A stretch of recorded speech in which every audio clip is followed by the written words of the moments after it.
ಜನಪ್ರತಿನಿಧಿಗಳಿಗೆ ಕೈಮುಗ್ದು ಬೇಡ್ಕೊಂತಿದ್ದಾರೆ ಜನ. ನೀರು ಕೊಟ್ಟು ಪುಣ್ಯ ಕಟ್ಕೊಳ್ಳಿ ಸ್ವಾಮಿ ಅಂತ. ಬೇಸಿಗೆಯ ಆರಂಭದಲ್ಲೇ ಜೀವ ಜಲಕ್ಕೆ ಹಾಹಾಕಾರ ಶುರುವಾಗಿದೆ. ಯಾದಗಿರಿ ಜಿಲ್ಲೆಯ ಶಹಾಪುರ ತಾಲೂಕಿನ ರಸ್ತಾಪುರದಲ್ಲಿ ಹನಿ ಹನಿ ನೀರಿಗೂ ಕೂಡ ಜನ ಪರಿತಪಿಸುವಂತ ಪರಿಸ್ಥಿತಿ ಉದ್ಭವ ಆಗಿರೋದು. ನೀರಿಗಾಗಿ ಕೂಲಿ ಕೆಲಸವನ್ನ ಬಿಡುವಂತ ಪರಿಸ್ಥಿತಿ ನಿರ್ಮಾಣ ಆಗಿರೋದು. ಅಧಿಕಾರಿಗಳ ಗಮನಕ್ಕೆ ತಂದರೂ ಕೂಡ ಅಧಿಕಾರಿಗಳು ನಿರ್ಲಕ್ಷ್ಯ ಮಾಡ್ತಿದ್ದಾರೆ. ಗಮನಿಸ್ತಾ ಇದ್ದೀವಿ ದೃಶ್ಯದಲ್ಲಿ, ಕೊಡ ಹಿಡಿದು ಎಲ್ಲರೂ ನಿಂತಿದ್ದಾರೆ. ನೀರು ಕೊಡಿ ಅನ್ನೋದಾಗಿ. ಬಹುಶಃ ಎಲ್ಲರೂ ಕೂಡ ದಿನಕೂಲಿ ಕೆಲಸಕ್ಕೆ ಹೋಗ್ತಾರೆ. ಈಗ ನೀರಿಗೆ ಸಮಸ್ಯೆ, ಹಾಗಾಗಿ ಅಧಿಕಾರಿಗಳು ಸ್ವಲ್ಪ ಗಮನ ಹರಿಸಲೇಬೇಕು. ಅದೇ ಪರಿಸ್ಥಿತಿ. ನೀರಿಂದು ಸಿಕ್ಕರ ನೀರು ಕುಡ್ತೀವಿ, ನೀರಿಲ್ಲ ಅಂದ್ರೆ ಏನು ಮಾಡ್ಬೇಕು ನಾವು ಬಡ ಜನ?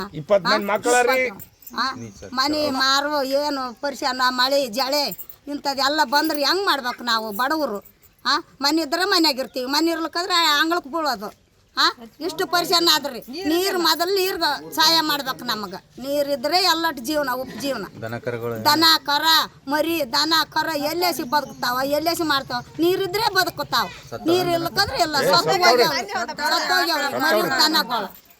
ಯಪ್ಪ ಇಷ್ಟು ಮಾಡ ನಮಗೆ ನೀರು ಹಾಕಬೇಕು. ನೀವು ನೀರು ಹಾಕಿದ್ರೆ ನಮ್ಮ ಉಪಜೀವನ, ಇಲ್ಲಕಂದ್ರೆ ಇಲ್ಲ.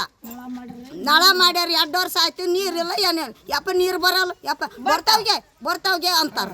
ಎಲ್ಲೇಸಿ ಬರ್ತಾವ್ರಿ? ಪಂಚಾಯತಿಗೆ ಹೋದ್ರೆ ನಾವು ನಂಗೆ ಅಂದ್ರೆ ಮೊನ್ನೆ ಹೋಗಿ ಚಂತನ ಕೂತು ಬಂದೀವಿ, ಬರ್ತೀವಿ ನಿಮ್ಮ ಓಣಕ್ಕೆ ಬರ್ತೀವಿ ಅಂತ. ಒಬ್ಬಕ್ಕೆ ಬರಲಿಲ್ಲ, ಒಬ್ಬತ್ತು ನೋಡಿ. ಈ ಬಗ್ಗೆ ಹೆಚ್ಚಿನ ಡೀಟೇಲ್ಸ್ ನೀಡೋದಕ್ಕೆ ನಮ್ಮ ಯಾದಗಿರಿಯ ರಿಪೋರ್ಟರ್ ನಾಗಪ್ಪ ದೂರವಾಣಿ ಸಂಪರ್ಕದಲ್ಲಿ ನಮ್ಮ ಜೊತೆ ಜಾಯ್ನ್ ಆಗ್ತಿದ್ದಾರೆ.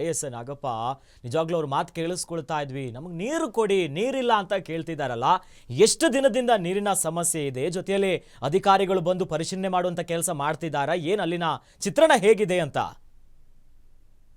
ಇದು ಯಾದಗಿರಿ ಜಿಲ್ಲೆಯಲ್ಲಿ ಬೇಸಿಗೆ ಸಮೀಪಿಸ್ತಾ ಇದ್ದಂತೆ ನೀರಿನ ಹಾಹಾಕಾರ ತಲೆದೋರಲಿದೆ. ಪ್ರತಿ ವರ್ಷ ಕೂಡ ಇದೇ ಸಮಸ್ಯೆ ತಲೆದೋರಲಿದೆ.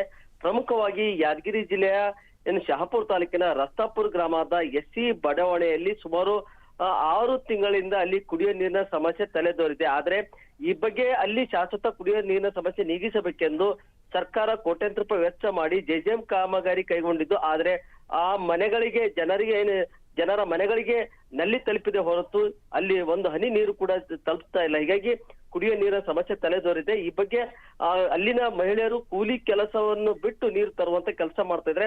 ಈ ಬಗ್ಗೆ ಅಧಿಕಾರಿಗಳನ್ನು ಕೂಡ ನಾನು ಸಂಪರ್ಕ ಮಾಡಿದಾಗ ನಾನು ಕೂಡ ಖುದ್ದು ಭೇಟಿ ನೀಡಿ ಅದೇ ತಾತ್ಕಾಲಿಕವಾಗಿ ಬಗೆಹರಿಸುವ ಕೆಲಸ ಮಾಡ್ತೇವೆ ಅಂತ ಅಧಿಕಾರಿಗಳು ಹೇಳಿದ್ದಾರೆ.